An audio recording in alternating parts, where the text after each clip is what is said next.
Materi yang akan kita pelajari kali ini adalah mengenai keseimbangan benda tegar. Kalau misalnya kita lihat dari katanya seimbang, apa yang ada di pikiran kalian? Nah, coba kita lihat benda-benda yang Ibu buat ini. Yang pertama ada gantungan foto. Yang kedua, ada seorang bapak yang ingin memancing melewati sebuah jembatan. Kemudian saat keadaan tidak setimbang, bapak tersebut akan jatuh. Nah, dari contoh tadi kita tahu bahwa benda di sini dalam keadaan diam. Pada materi kita sebelumnya, benda yang bergerak itu ada gerak translasi dan gerak rotasi kan, Nak? Gerak translasi itu adalah gerak lurus dan gerak rotasi itu adalah gerak berputar. Artinya di sini yang dikatakan seimbang itu nanti benda tidak bergerak translasi ataupun rotasi.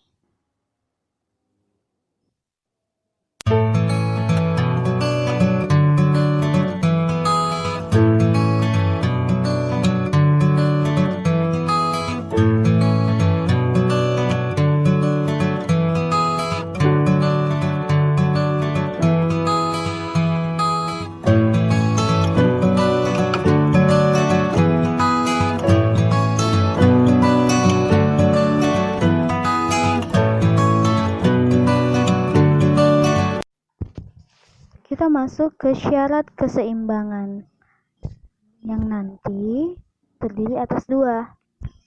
Yang pertama, gaya-gaya yang bekerja pada benda itu haruslah sama dengan 0. Nah, kita tahu gaya itu adalah besaran vektor ya, Nak. Maka di sini gayanya itu ke semua arah harus 0, baik terhadap sumbu X maupun terhadap sumbu Y.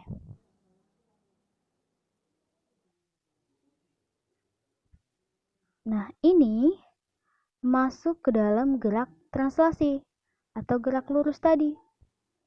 Sedangkan yang kedua, di mana jumlah momen gayanya itu haruslah sama dengan 0.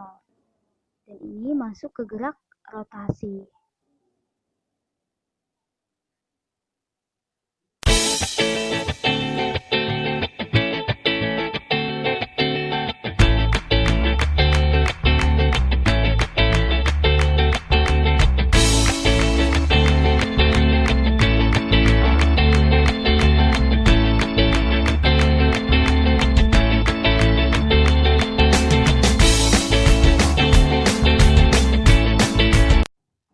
Keseimbangan itu sendiri nanti terbagi atas 3. Yang pertama itu adalah keseimbangan translasi, atau ini juga disebut dengan keseimbangan partikel. Syaratnya itu adalah syarat yang memenuhi yang pertama tadi, di mana gaya-gaya yang bekerjanya itu harus sama dengan 0, karena memenuhi gerak translasi. Nah, contohnya itu sendiri yaitu kita bisa lihat pemasangan figura atau foto maupun pot bunga yang digantung. Kalau Ibu gambarkan sketsanya, seperti inilah dia gambarnya, Nak. Di mana nanti masanya itulah dia, misalnya si pot bunga ataupun si foto. Kemudian nanti digantung dengan tali, maka ada tegangan talinya dengan sudut masing-masing. Dari mana, Bu, kita tahu ini gerak translasi? Nah, kalau misal kita putus talinya, Nak, maka si benda ini akan jatuh ke bawah, kan? Nah, jatuh benda itu bergerak lurus atau translasi, bukan rotasi. Itu dia. Makanya dia termasuk keseimbangan translasi. Terus, bagaimana nanti cara penyelesaian soalnya? Nanti terbagi atas 2. Yang pertama, kita memakai syarat keseimbangan tadi, di mana gaya-gayanya itu harus sama dengan 0. Yang kedua, di sini kita bisa pakai aturan sinus. Ayo, siapa yang masih ingat aturan sinus?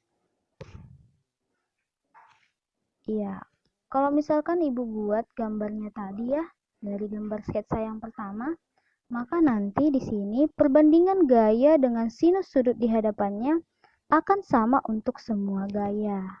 Maka coba kita lihat, W nanti akan sama dengan perbandingan sinusnya itu dengan T2 maupun T1. Atau kalau bisa Ibu tuliskan secara sistematisnya, Maka dapatlah dia menjadi T1 per sin beta sama dengan T2 per sin gamma sama dengan W per sin alpha. Namun ini mempunyai kekurangan ya nak, atau kelemahan, di mana ini hanya bisa dipakai untuk 3 cabang saja. Yaitu tadi ada alpha, beta, dan gamma, atau T1, T2, dan omega.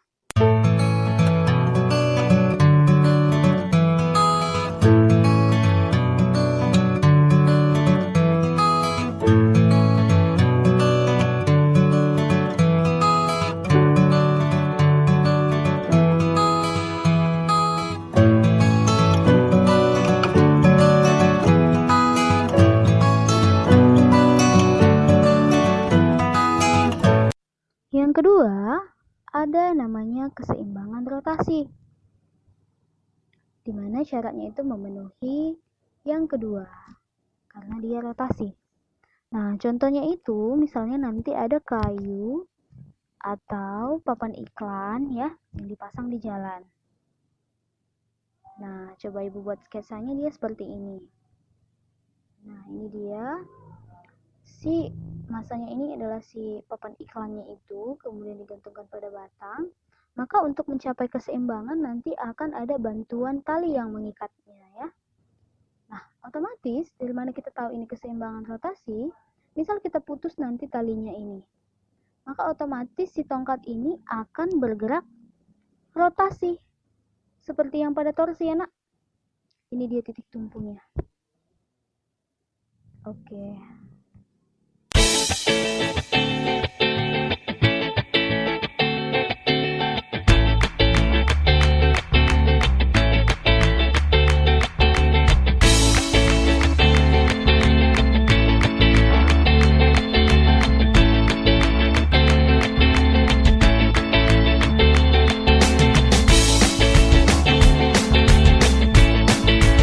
Ketiga, nanti ada keseimbangan translasi dan rotasi atau bisa disebut keseimbangan campuran, di mana syaratnya itu akan memenuhi yang pertama dan yang kedua.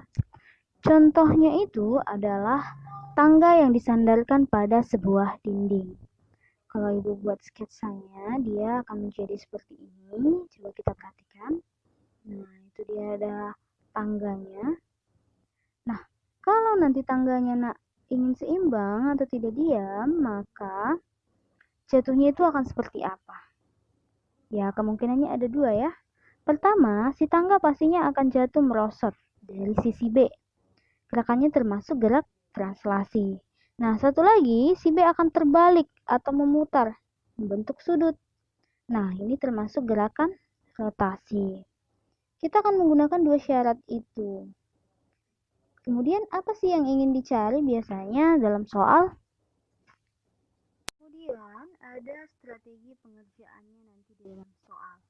Yang pertama, kalian harus gambarkan gaya-gaya yang bekerja pada benda.